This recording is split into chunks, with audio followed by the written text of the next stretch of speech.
The Bay Area's rock station, 107.7 The Bone. In the studio with me, Acrassicauda. Did I say it right? Yep. Excellent. I was like freaking out. Firas. Yeah. Just like my dad's middle name. Firas and Marwan. You guys are used to people butchering your names, right? All the time, yeah. Okay, good. Because, I mean, I still feel bad about it, but I don't feel as bad No, as you I did would if I great. was You the did only one. great. You did great. It's okay? Yeah, yeah. Acrassicauda. Whiskey and soda. Whiskey and soda. Now, that means Black Scorpion, right? Yeah. Now, how did you guys come up with the Black Scorpion as a name? Actually, he came up with it for us. Yeah? Yeah, actually, it's a scientific term. Like, I mean, yeah, it's Latin for the species of black scorpion, which lives in the Iraqi desert. It's one of the vicious scorpions that on planet Earth, and then, I mean, pretty much like it's like native name. So, I picked it up of one of my dad books. He's a vet, so I digged into his books and then found the name. I liked it.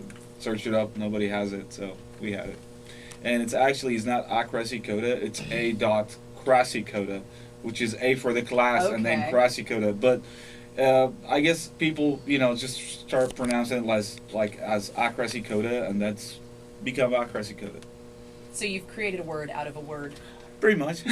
You are most famous for the movie Heavy Metal in Baghdad, which is mind-blowing for anybody who hasn't seen it. I don't know, can you guys give like a synopsis? I'm sure you guys have talked about it till you're blue in the face, so you could probably say it faster than I could. Well, yeah, we're kind of infamous for the movie.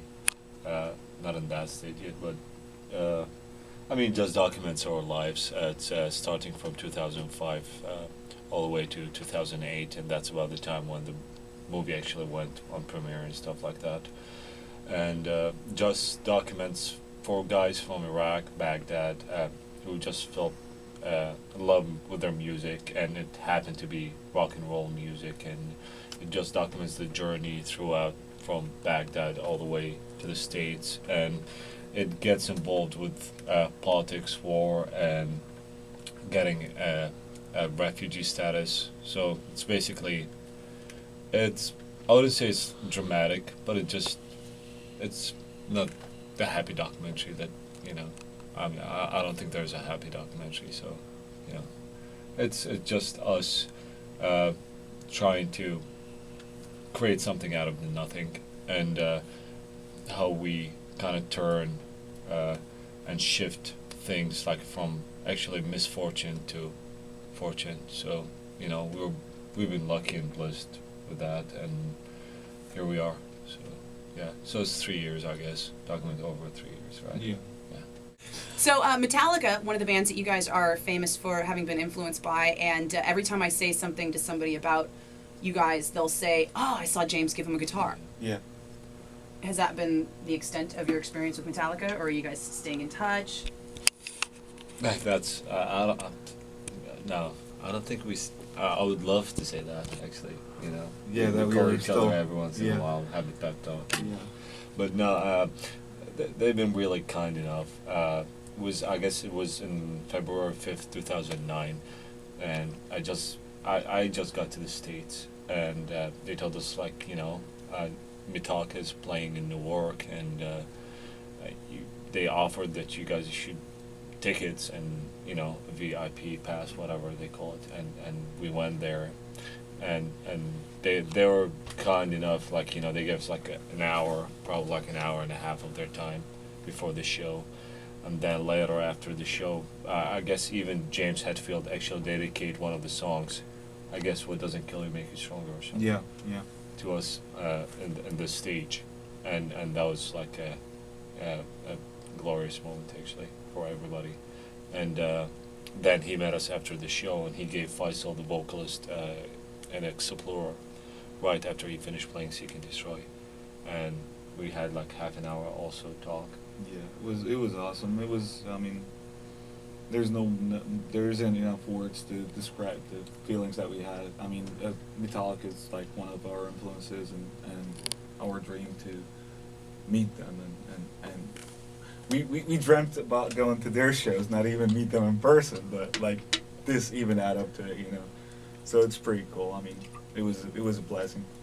Well, and the Acrassicauda story is so human and so touching at every level. I mean, from the way that you guys began and even up until now. I mean, you guys had a long, hard road just to come to the U.S. and become a struggling metal band, right?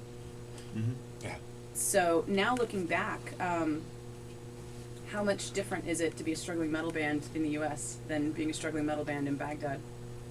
I mean, you don't have bombs here or bullets. Or, Not as many. No, unless you get yourself involved in it somehow. But I mean, I think, you know what, it's equal. It's equivalent. Kind of like a lot of people be like, oh, did you survive war and stuff like that, and I guess like as a human beings we're just like, you know, as survivors by nature, you know. But it depends on the situation that we're like putting through, and of course always strong will last, but again, you know, you try to your best to maintain a certain status, and even if it was as simple as just staying alive, and it happens, you know. So whether you're like a struggling band in the U.S. or Brazil or you know Asia or Iraq, you know, it's, I'm sure like, you know, you'll find your way around it. So everybody fighting their own battle every day. So It seemed to me from watching parts of the movie that bands, like the music that you guys were able to get access to was kind of carefully filtered. Are there bands that you've discovered now that you couldn't get when you were in Baghdad? A lot. every day. Yeah, every day we listen to some new. I mean, even like the people that we like, bands that we meet. I mean, while we're touring and everything. I mean, we get to know a lot of like new music, theories, ideas, influences. I mean, a lot of stuff happened. I mean, it's like it's more open wide for us. You know? Who are some of the favorites that you guys have come across now that you're over here?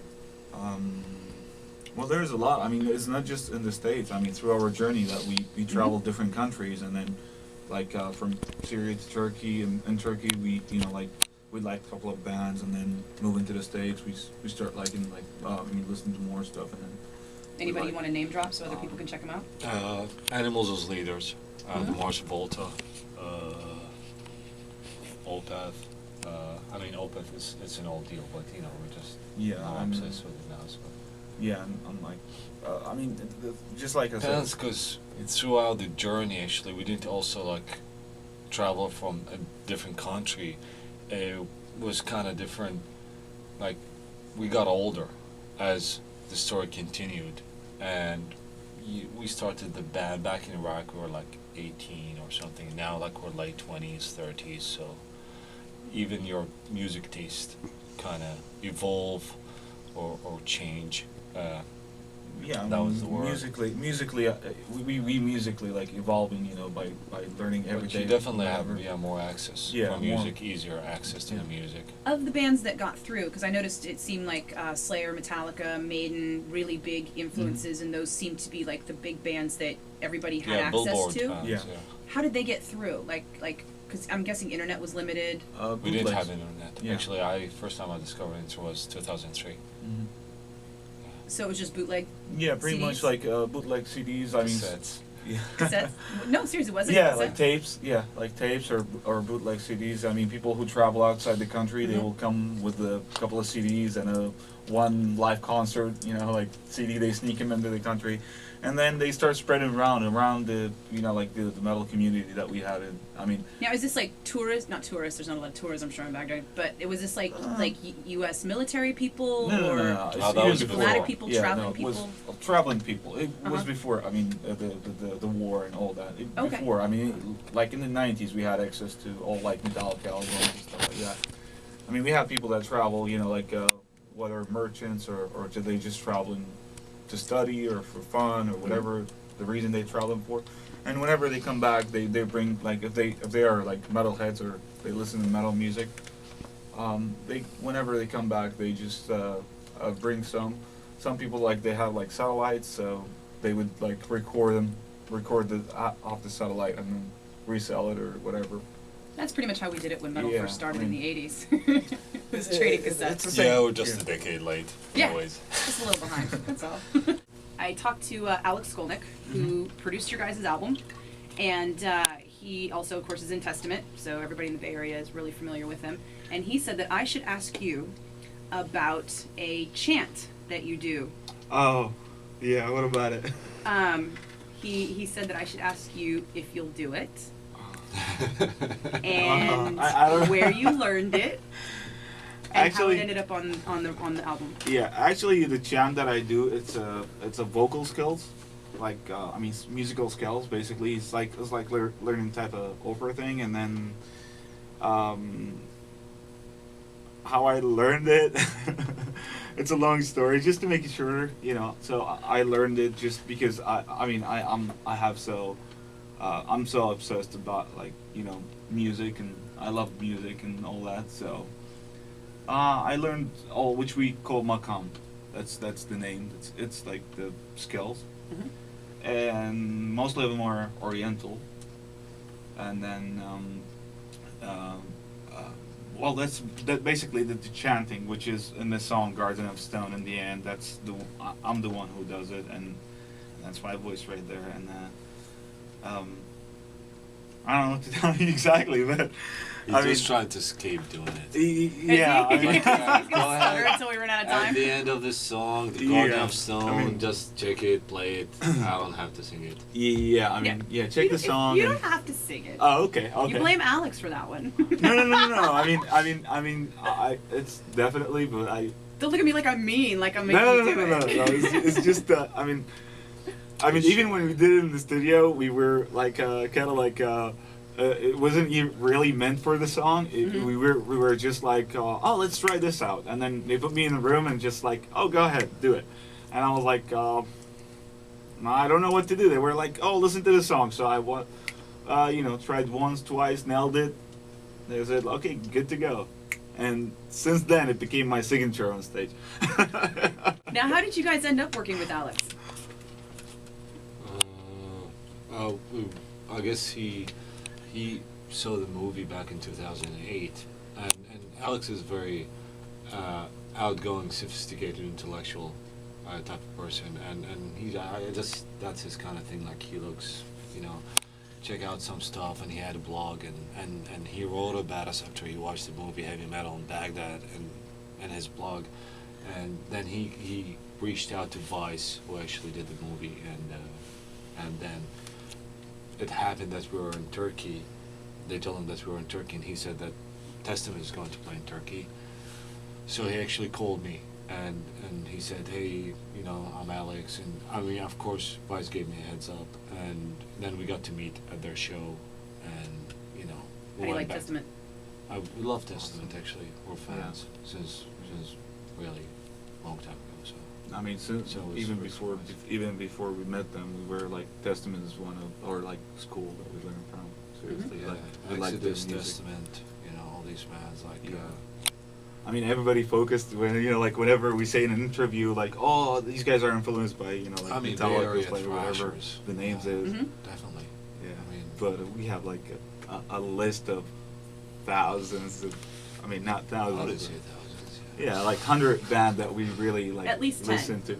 Yeah, at least like 10 top favorite Yeah. for the whole band, and then each one of us has his own list of favorite bands that he listened to and learned from, and kind of like look up to. Alex also told me that I should ask you about hummus. Random Alex. It's like I hope he's not throwing me under the chanting bus here. versus Hummus, trying to get right? the Middle Eastern. Dude, person, let me do the yes. chanting and then you skip the hummus. How So about? I give the hummus recipe and you do the chanting. Yeah, let's go. Alright, let's do it. Teamwork. You do the chanting first. No, you do the hummus first. Alright, so hummus is basically it's you can use it as an appetizer. It's very Middle Eastern. It's actually a Lebanese or Syrian recipe, and it's basically chickpeas that's been mushed, actually to the point it's kind of based, and you add in olive oil and something we call sumac and olives and tomato. So it's basically another version of the falafel. Forgive me, Middle Eastern, whoever listened to this, because but it's really it's a great. Actually, he's a good cook. Like seriously, like if you Yeah. take his recipes, it works. I mean, he Yeah, cooks really good. I'm gonna have you write it down for me because my hummus is kind of average. You know, I always hummus. put too much garlic in it. Well, actually, you're not actually the real recipe. I mean, you're not supposed to put There's garlic a in it. there's a little secret. So you get the. yeah. There's Because basically all Lebanese recipes. My friend who it's- gave me the recipe was Palestinian, so maybe Oh, that's okay. why. Well, it's different. Yeah. Yeah. yeah. So it's like in Iraq, they would add a little bit of sesame oil to make it like more kind of like pasty. So It's actually we And- call it tahina. tahina, yeah, Mhm. and it tastes like You a mix little bit these different. together. But yeah, hummus is different. But it's a very kind of like I don't know, Oriental type of Yeah. meal. I wouldn't call it a meal. It's actually like a mostly dip. used as an appetizer dip. Yeah. It's a dip, and you use the pita bread with it, and Yeah, You I know. mean, the Middle Eastern table. Yeah. is I full can't of figure out why Alex different- wanted me to ask you about it. well, actually, because me and him we went a couple times and we ate hummus and that. What is it?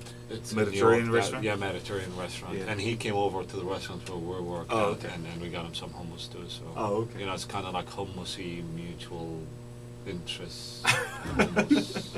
It was like So romance it's over very hummus. chickpeas kind of situation here. Chickpeas. Yeah. I'm curious, in heavy metal in Baghdad, how many people were in your band there, and then how many people from the band ended up over here with refugee status? 4. 4? Okay, because you had said that you had somebody new in the band. That was a session player actually. Oh, okay, okay. Yeah, I mean, we thought like we needed a guy to put in the band, but then, you know, it turned out to be a session for one gig, the one that been filmed, actually. So yeah. Are you talking about the one on the Yeah, movie, original or are you talking members. about the one with us now? No. She's talking about. Oh, the documentary. guy. Yeah, the guy in the movie. Yeah. Yeah. Like original members, like from Original members is 4.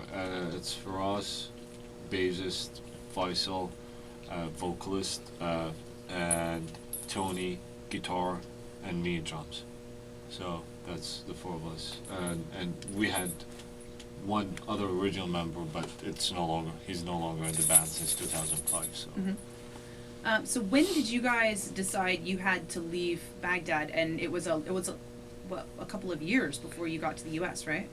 no, No, actually, was it More not than long? that. More than that. for 3 years? 5 About years? about 4 years 3 for years, some of 4 us years. because it was different timing. For Yeah, some of us left in traveling. 2005. Some of us left in Yeah. 2006. When did you know you had to go? I mean, what? I mean, what nobody comes and lets you know. It Yeah. just, you know, it's. Nobody taped a note to your door and was like, "Get out." They did kind of threat, but I guess what happened is, I mean, war is something that we kind of. It's weird to say, but we kind of got used to it. I mean, you never get used to it, but you know, you deal with it. Yeah, you adapt to the But circumstances. I mean, it's new- war, but it's still your home, right? But it's actually the Civil War that happened that kind of forced us to leave. So that was like you're basically against your neighbor and each on their own. So, and it's not like carriers and cruises and Scott missiles is the threat or tanks. It's, you know, next door neighbor. So so you never know, and there was like 70 unannounced militias other than the announced one, which is like, I don't know. So it was like for each block there was a militia with kind of like weapons enforcement and you know. So how did you guys sit down and say, "I think it's time to get out of the country"? We didn't actually sit down. No? The reason is one of us left in 2005, and that was Tony. Then I left in 2006. Then the 2 guys, the rest of the Yeah, we got. Faisal and Firas, they left like October, late 2006. Yeah, I mean, so we it had, was- I mean, we had an invitation for a festival, and the idea was to go gather the band in Syria, practice for a while, and then just go do the festival, which was in Jordan, which we couldn't attend anyway, because we couldn't travel from Syria to Jordan. Yeah, I mean, we couldn't do it without our passports for some reason. But anyway, so we got kind of like, once we left to Syria, then everybody said, do not go back. I mean, even our parents, they were like, do not stay there. You know, it's safer for you guys, whatever. Yeah, it was like first was like a couple months situation. Yeah. It turned to be like now 6-7 years. Yeah. So Was there ever a thought of like, forget about the band, you know, we're all just gonna have to get, every you know, day, get a life? every day. Yeah, I mean, being honest with you, nobody made Yeah. of like solid rocks or anything. Every day there is a doubt, and every day there is a faith. So, you know, that's we question ourselves just to prove that if our faith's still there and if it's still strong, and you know, I guess we come up with a, I don't know, a new kind of excuse for keeping the band. It just we're kind of like whores for the music. Because the minute you taste it, you can't. Yeah, like, I mean, live it's without it. it's like you can call us like a music addict or metal addict or whatever you want to call it. It's just Yeah, for this. I mean, we love to play, we love to perform, we love to So do. the fact like addiction, it weakens you. Music Yeah. just, you know, give us strength. Yeah. So, you know, I mean, where we'll be without a band, just another number on like refugees kind of board. So, Yeah. so the band actually gave us names, made us who we are, and gave us something to remember. So we're kind of proud, like, you know, mid-20s, and we had a movie and we had a book. Not to brag about Yeah. it, we never did, but you know. Not a lot of people have that. It's okay to Yeah, brag about it is. It is a privilege. You know, no, because it actually comes like, you know, down, like a lot of people do it to impress other people, but we didn't even thought about it. We just wanted to play music. So Sure. not even like my family never watched the movie. I mean, So even the whole movie idea wasn't even a movie. did your family watch the movie? No. Yeah. Oh. None of our families actually have a copy of the movie or watched the movie or read the book. or Yeah. anything. Now, how do you stay in touch with your families now? Because Phone. not everybody got to come over, right? No. No, I mean, Everybody. Just- I mean, just it's Stoney's family. moms and dads still came- back in Yeah, parents Baghdad? are still there. Yeah, still back home. Now,